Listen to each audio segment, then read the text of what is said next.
Guys, kumusta? Tuesday morning. Yan. Ito na rin si Danir. Yan, sinabit ko na. Ang laki pala nito. Hinahanap ko yung isang side lang eh. Malaki pala para sa isang malaking garage. Anyway, so pag-usapan natin yung Nissan Sentra.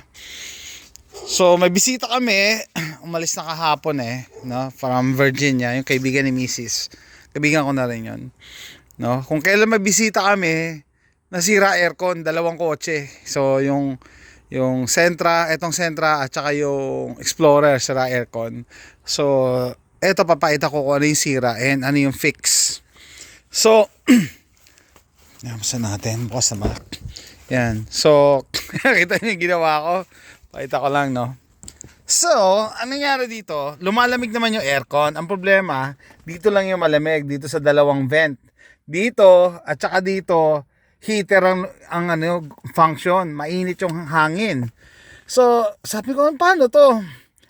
Wala kami magamit na kotse. Mas malala yung yung Explorer Talagang parehas walang lamig.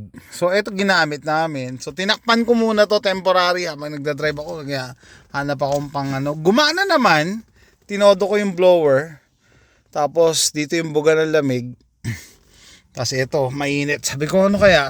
I-tape ko talaga to. Sabi ko, hindi, order na lang ako sa Amazon. So, sabi sa internet, quick search, no? Pagka daw kalahati, malamig, kalahati, mainit, door blend actuator yan. AC door blend actuator. So, yan. Bumili na ako sa Amazon. So, ang nangyari dyan, yung door na nagsuswitch ng init at lamig na-stuck siguro sa init, sa heater. Kaya ganyan, no? So which is a good thing. Ibig sabihin lumalamig pa rin yung aircon, gumagana yung compressor. Mahirap kasi pag parehas na walang lamig Ito malamig talaga. Ito mainit talaga. So door lang yan, yung switch. Okay, so separate video na lang yan kasi alam ko sa loob na loob yan. Hindi ko pa nga alam kasi naghahanap ako ng video sa YouTube. Wala akong makita na gumawa nito no, na door blend actuator lang, no? Wala akong makita. So siguro ako pa lang yung unang magpapakita ng video. Hindi ko pa rin chine-check kung saan yung location. Hinahanap ko kung saan yung location. Madali lang to palitan kung accessible. Ang problema etong Nissan Sentra lalo. Tagun-tago yata yan sa loob.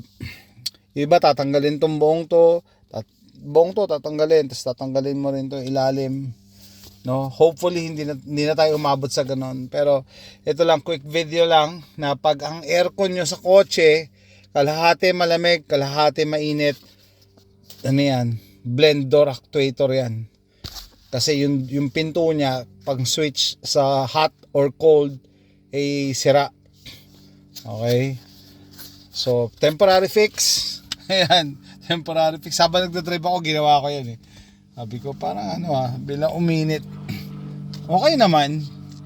Pero mas maganda pag tinaypan mo talaga Kasi ito, lamig lang talaga. Anyway, yan guys, quick video lang, no? Quick pro tip. Blend door actuator. Next video na lang yung pag-install. See you next time. Bye.